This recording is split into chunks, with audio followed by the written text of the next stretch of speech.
നമസ്കാരം, എൻ്റെ പേര് ഐശ്വര്യ ക്രിസ്റ്റഫർ. ഹെഡ്ജിൻ്റെ മാർക്കറ്റ് ടോക്കിലേക്ക് സ്വാഗതം. ലീല ഹോട്ടൽസ് IPO മെയ് 26 മുതൽ.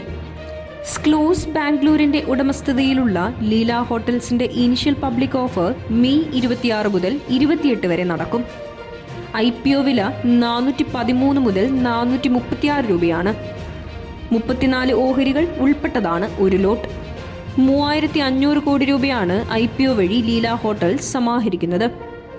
2500 കോടി രൂപയുടെ പുതിയ ഓഹരികളുടെ വിൽപ്പനയും 1000 കോടി രൂപയുടെ ഓഫർ ഫോർ സെയിലും ഉൾപ്പെട്ടതാണ് IPO വഴി സമാഹരിക്കുന്ന തുകയിൽ 2300 കോടി രൂപ കടം തിരിച്ചടയ്ക്കുന്നതിനായി കമ്പനി വിനിയോഗിക്കും. ബാക്കി തുക പൊതുവായ കോർപ്പറേറ്റ് ആവശ്യങ്ങൾക്കായി മാറ്റിവെക്കും.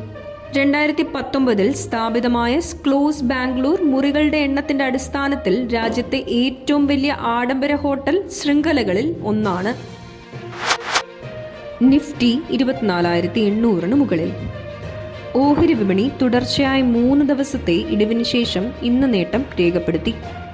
നിഫ്റ്റി 24,800 പോയിന്റിന് മുകളിലായാണ് ഇന്ന് ക്ലോസ് ചെയ്തത്.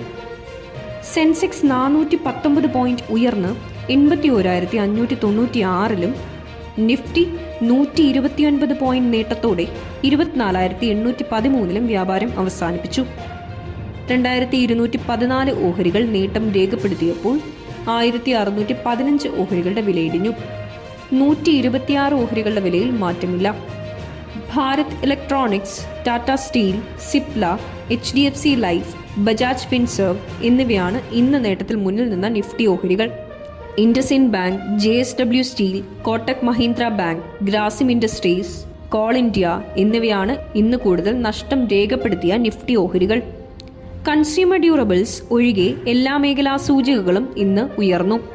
Nifty auto, IT, metal, PSU bank, pharma, real estate സൂചികകൾ 0.5% മുതൽ 1% വരെ നേട്ടം രേഖപ്പെടുത്തി. BSE മിഡ് ക്യാപ് സൂചിക 0.90%, സ്മോൾ ക്യാപ് സൂചിക 0.51% നേട്ടത്തോടെ ക്ലോസ് ചെയ്തു.